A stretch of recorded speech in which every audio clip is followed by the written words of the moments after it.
Hello friends, welcome to trading Hunar. आज हम इस वीडियो में ICICI prudential life insurance company limited का फंडामेंटल एनालिसिस करेंगे। ये फंडामेंटल एनालिसिस हम पाइथ्रोस की स्कोर की मदद से करेंगे और ये फंडामेंटल एनालिसिस होगा FY20 का एक कंप्लीट ईयर का ये एनालिसिस होगा, यानी जो साल मार्च 2020 में खत्म हुआ है उसका ये एनालिसिस होने जा रहा है। इसके लिए हम पाइथ्रोस की स्कोर की मदद लेंगे। पाइथ्रोस की स्कोर प्रोफेसर जोसेफ पाइथ्रोस की, जो स्टैनफोर्ड यूनिवर्सिटी में अकाउंटिंग के प्रोफेसर थे, उन्होंने इसकी शुरुआत की और आज दुनिया के बहुत से फंडामेंटल एनालिस्ट इस टूल का यूज करते हैं। इसमें 9 क्राइटेरिया होते हैं और कंपनी को हर क्राइटेरिया को फुलफिल करने के लिए 1 पॉइंट मिलता है, और यदि कोई कंपनी किसी क्राइटेरिया को फुलफिल नहीं करती है तो वहां उसे 0 पॉइंट मिलता है। इस प्रकार से कोई भी कंपनी मैक्सिमम 9 पॉइंट्स हासिल कर सकती है, और यदि कोई कंपनी 7, 8 या 9 पॉइंट्स अचीव करती है तो वो एक स्ट्रॉन्ग फंडामेंटल वाली कंपनी कहलाती है। वहीं 4, 5 और 6 पॉइंट्स हासिल करने वाली कंपनी एक एवरेज फंडामेंटल वाली कंपनी होती है। जो कंपनियां 0, 1, 2 या 3 ही स्कोर कर पाती हैं वो कंपनियां ऑब्वियसली वीक फंडामेंटल वाली कंपनियां होती हैं और हमें उनको अवॉइड करना चाहिए। तो यहाँ पर जैसा कि आप अपनी स्क्रीन पर देख रहे हैं, यहाँ पर 3 कैटेगरीज हैं: प्रॉफिटेबिलिटी, लीवरेज और ऑपरेशनल एफिशिएंसी।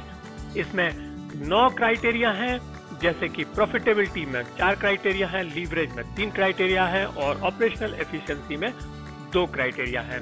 तो हम 3 राउंड में इसका एनालिसिस करेंगे और देखेंगे कि कंपनी ने कितने पॉइंट्स हासिल किए हैं। तो सबसे पहले लेते हैं हम प्रॉफिटेबिलिटी, जिसमें 4 क्राइटेरिया हैं। आइए देखते हैं वो कौन कौन से क्राइटेरिया हैं और कंपनी उन्हें किस तरह से फुलफिल करती है। तो यहाँ पर जो सबसे पहला क्राइटेरिया है वो है पॉजिटिव नेट इनकम का। फ्रेंड्स, यदि कंपनी की इनकम पॉजिटिव है इस साल में, यानी मार्च 2020 में हम जिस साल का एनालिसिस कर रहे हैं, यदि वो एक पॉजिटिव इनकम है तो हम कंपनी को 1 पॉइंट देंगे। तो हम यहाँ पर चेक करते हैं कंपनी का डाटा। तो हमने देखा कि कंपनी की जो नेट इनकम है 2020 में वो है 1066.98 करोड़, जैसा कि आप अपनी स्क्रीन में पहले कॉलम में देख रहे हैं। ये यहाँ पर 2 कॉलम्स हैं। पहला कॉलम है मार्च 2020 का, अभी हमें मार्च 2020 के फिगर से ही मतलब है, और दूसरा कॉलम है मार्च 2019 का, जो अभी हम इस क्राइटेरिया में कंसीडर नहीं करेंगे। तो हम देख रहे हैं कि कंपनी का 1066.98 करोड़ का एक पॉजिटिव नेट इनकम है, इसलिए हम कंपनी को 1 पॉइंट देते हैं क्योंकि ये क्राइटेरिया फुलफिल हो जाता है। अब हम आते हैं अपने दूसरे क्राइटेरिया में, और वो कहता है पॉजिटिव रिटर्न ऑन एसेट, यानी कि जो रिटर्न ऑन एसेट है वो पॉजिटिव होना चाहिए उस साल में जिसका हम एनालिसिस कर रहे हैं। तो यहाँ पर हमने चेक किया कि कंपनी का 2020 में जो रिटर्न ऑन एसेट है वो 0.68 है, जैसा कि आप अपनी स्क्रीन में देख रहे हैं पहले कॉलम में। तो ये कंडीशन भी कंपनी ने फुलफिल कर लिया है और हम यहाँ पर कंपनी को देते हैं 1 और पॉइंट। अब हम आते हैं तीसरे क्राइटेरिया में और देखते हैं कि क्या हुआ है। यहाँ पर तीसरा क्राइटेरिया कहता है पॉजिटिव ऑपरेटिंग कैश फ्लो, यानी कंपनी का जो कैश फ्लो है वो पॉजिटिव होना चाहिए। तो हम कंपनी की वेबसाइट में जाकर के हमने ये डाटा डाउनलोड किया और हमने, जैसा कि आप यहाँ पर देख रहे हैं, जो शुरू का कॉलम है वो मार्च 2020 का है। तो हमने यहाँ पर चेक किया कि कंपनी की जो net cash flow from operating activities है, या जिसे हम एक ऑपरेशन कैश फ्रॉम ऑपरेशंस भी कहते हैं, ये अभी लैक्स में है। तो हमने इसको करोड़ में बनाया है और ये करोड़ में बनने के बाद में हो जाती है 8596.42 करोड़। तो हमें यहाँ पर भी कंपनी का जो ऑपरेटिंग कैश फ्लो है वो पॉजिटिव मिलता है और कंपनी ने इस कंडीशन को भी फुलफिल कर लिया है। तो इस प्रकार से कंपनी को 1 पॉइंट और मिलता है। अब हम आगे चलते हैं और जो हमारा चौथा क्राइटेरिया है वो कहता है कि cash flow from operation should be greater than net income, यानी कि अभी हमने जो 3rd क्राइटेरिया में कैश फ्लो फ्रॉम ऑपरेशन देखा था वो 1st क्राइटेरिया वाले नेट इनकम से ज्यादा होना चाहिए। तो हम चेक करते हैं। हमने अभी ऑलरेडी देखा है कि जो कैश फ्रॉम ऑपरेशन है वो 8596.42 है, जो कि इसकी नेट इनकम जो 1066.98 करोड़ है उससे ज्यादा है। तो यहाँ पर भी कंपनी ने इस कंडीशन को फुलफिल कर लिया है और हम यहाँ पर कंपनी को 1 पॉइंट और देते हैं। तो इस प्रकार से प्रॉफिटेबिलिटी वाली कैटेगरी में कंपनी को मिलते हैं 4 पॉइंट और इस तरह से अभी हमारा एक राउंड कंप्लीट हो जाता है और पहले राउंड में कंपनी को मिलता है 4 पॉइंट्स और स्कोर हो जाता है कंपनी का पाइथ्रोस की स्कोर फर्स्ट राउंड के बाद में 4। तो ये था हमारा फर्स्ट राउंड। अब हम आते हैं दूसरे राउंड में जो कि है लीवरेज वाली कैटेगरी और इसमें 3 क्राइटेरिया हैं। कंपनी इससे 3 पॉइंट हासिल कर सकती है। देखते हैं कि कंपनी क्या करती है यहाँ पर। तो हमने देखा कि सबसे पहली जो क्राइटेरिया है वो है lower ratio of long term डेब्ट इन करंट ईयर। फ्रेंड्स, यहाँ पर यदि आप वर्ड्स को देखेंगे तो यहाँ से आगे यानी कि जो राउंड 2 और राउंड 3 का एनालिसिस होगा उसमें हमें इस तरह के वर्ड मिलेंगे हायर और लोअर, जैसा कि आप इसमें देख रहे हैं lower ratio of long term डेब्ट इन करंट ईयर। यानी अब हमको पिछले साल का जो इसका ईयर है यानी 2019 उसके डाटा से इसको कंपेयर करना पड़ेगा और हमें ये देखना होगा कि जैसा कि इस वाले क्राइटेरिया में है कि lower ratio of long term डेब्ट इन करंट ईयर यानी कि पिछले साल के अपेक्षा इस साल जो लॉन्ग टर्म डेब्ट रेशियो है वो कम होना चाहिए, यानी कंपनी की जो लीवरेज पोजीशन है वो कम होनी चाहिए।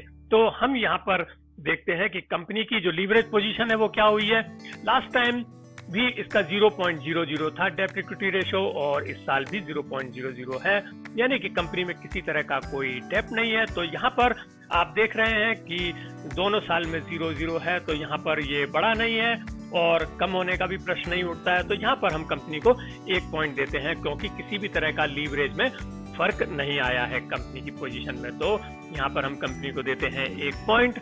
और अब हम आगे बढ़ते हैं अपने दूसरे क्राइटेरिया में जो कहता है हायर करंट रेशो इन करंट ईयर, यानी इस साल जो हमारा करंट रेशो है वो करंट ईयर में जो है वो पिछले साल की अपेक्षा ज्यादा होना चाहिए। यानी जो लिक्विडिटी है, क्योंकि करंट रेशो एक लिक्विडिटी को इंडिकेट करता है, तो हमारी लिक्विडिटी बढ़नी चाहिए, यानी कि ये जो करंट रेशो है वो पिछले साल के फिगर से ज्यादा होना चाहिए। तो हम चेक करते हैं कि क्या हुआ है। हमने यहाँ पर ये देखा है कि मार्च 2019 में जो करंट रेशो था वो 0.91 था और मार्च 2020 में ये बढ़ करके 1.15 हो गया है, यानी कंपनी ने अपनी लिक्विडिटी पोजीशन को इम्प्रूव किया है और इसीलिए कंपनी को मिलता है 1 पॉइंट यहाँ पर।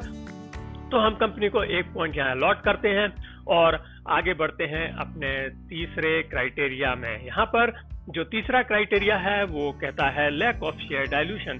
शेयर डाइल्यूशन का मतलब है कि कंपनी ने यदि इस साल में कोई भी इक्विटी शेयर इशू किया होगा तो हम उसे कहेंगे कि कंपनी ने अपने शेयर्स को डाइल्यूट किया है और ऐसी कंडीशन में कंपनी को कोई पॉइंट नहीं मिलेगा। तो हम चेक करते हैं कि क्या कंपनी ने अपने इक्विटी शेयर्स को डाइल्यूट किया है। तो हमने यहाँ पर चेक किया कंपनी की वेबसाइट से और यहाँ पर हम इनका cash flow from financing activities देख रहे हैं और ये जो हमने देखा है कि इनका एक proceeds from issuance of share capital आ रहा है 143। ये दरअसल ये जो प्रोसीड्स है ये प्रोसीड्स नहीं है बल्कि ये कुछ रिफंड है। तो यहाँ पर हमने इस को ये माना है कि कंपनी का कोई भी शेयर डाइल्यूट नहीं हुआ है, तो हम यहाँ पर कंपनी को देते हैं 1 पॉइंट। तो इस प्रकार से आपने देखा कि कंपनी ने लीवरेज और लिक्विडिटी वाली जो कैटेगरी है उसमें 3 पॉइंट्स हासिल किए हैं, 3 में से 3 पॉइंट्स, और जो सेकेंड राउंड में कंपनी ने हासिल किए हैं 3 पॉइंट्स और दूसरे राउंड के बाद में कंपनी का जो स्कोर हो जाता है वो जो हो जाता है 7। अब आते हैं हम अपने अंतिम कैटेगरी में, अंतिम राउंड में, जिसमें 2 क्राइटेरिया हैं और वो है ऑपरेशनल एफिशिएंसी। तो हम चेक करते हैं ऑपरेशनल एफिशिएंसी में कौन कौन से क्राइटेरिया हैं। सबसे पहला क्राइटेरिया है हायर ग्रॉस मार्जिन, यानी कि जो ग्रॉस प्रॉफिट रेशो या ग्रॉस प्रॉफिट मार्जिन है वो पिछले साल की अपेक्षा ज्यादा होना चाहिए, यानी कि कंपनी की जो ऑपरेशनल एफिशिएंसी है वो बढ़नी चाहिए पिछले साल की अपेक्षा। तभी तो हम फंडामेंटली ये कह सकते हैं कि कंपनी की जो फंडामेंटल पोजीशन अच्छी हुई है क्योंकि उसने जो अपनी ऑपरेशनल एफिशिएंसी बढ़ाई है। तो यहाँ पर हम चेक करते हैं दोनों सालों का। तो हमने यहाँ पर ये चेक किया कि लास्ट ईयर यानी कि मार्च 2019 में इसका जो ग्रॉस प्रॉफिट मार्जिन था वो था 67.46, जो कि मार्च 2020 में काफी ज्यादा कम हो गया है और ये हो गया है 40.23। तो हम देख रहे हैं कि इसमें कंपनी ने एक अच्छा परफॉर्म नहीं किया है और ग्रॉस प्रॉफिट मार्जिन कम होना मतलब कंपनी के लिए केवल 0 पॉइंट। तो हम यहाँ पर देते हैं कंपनी को 0 पॉइंट और आगे बढ़ते हैं अपने अंतिम क्राइटेरिया में। ये अभी हमारा 9वां क्राइटेरिया होगा और ये क्राइटेरिया है कि हायर एसेट टर्नओवर रेशियो, यानी कि जो एसेट टर्नओवर रेशियो है वो पिछले साल से ज्यादा होना चाहिए। तो हम चेक करते हैं कि क्या हुआ है। तो यहाँ पर हम देख रहे हैं कि लास्ट ईयर जो एसेट टर्नओवर रेशियो था मार्च 2019 में वो था 1.05 और मार्च 2020 में ये बढ़कर के हो गया है 1.69, यानी कंपनी ने एक बेहतरीन अपने एसेट्स का यूज किया है और टर्नओवर रेशियो बढ़ाया है 1.05 से 1.69 और यहाँ पर कंपनी को मिलते हैं 1 पॉइंट इस क्राइटेरिया को फुलफिल करने के लिए। और ऑपरेशनल एफिशिएंसी में कंपनी को 2 में से 1 पॉइंट यहाँ पर मिलता है और तीसरे राउंड में हम स्कोर अपडेट करते हैं। 1 पॉइंट ऑपरेशनल एफिशिएंसी में इसको मिला और कंपनी का जो स्कोर हो गया है वो हो गया है 8। तो फ्रेंड्स, जैसा कि मैंने आपको पहले बताया था कि यदि कोई कंपनी 7, 8 या 9 का स्कोर अचीव करती है तो वो एक फंडामेंटली स्ट्रॉन्ग कंपनी कहलाती है। तो यहाँ पर हम देख रहे हैं कि ICICI prudential life insurance company limited का 2020 का जो एनालिसिस था उसके हिसाब से कंपनी एक स्ट्रॉन्ग फंडामेंटल वाली कंपनी है। फ्रेंड्स, आपको ये वीडियो कैसा लगा? यदि आपको वीडियो अच्छा लगा हो तो इसे लाइक कीजिएगा और शेयर कीजिए और यदि आपने अब तक हमारे चैनल को सब्सक्राइब नहीं किया है तो प्लीज हमारे चैनल को सब्सक्राइब कीजिएगा और बेल आइकन को प्रेस कीजिए। Thank you.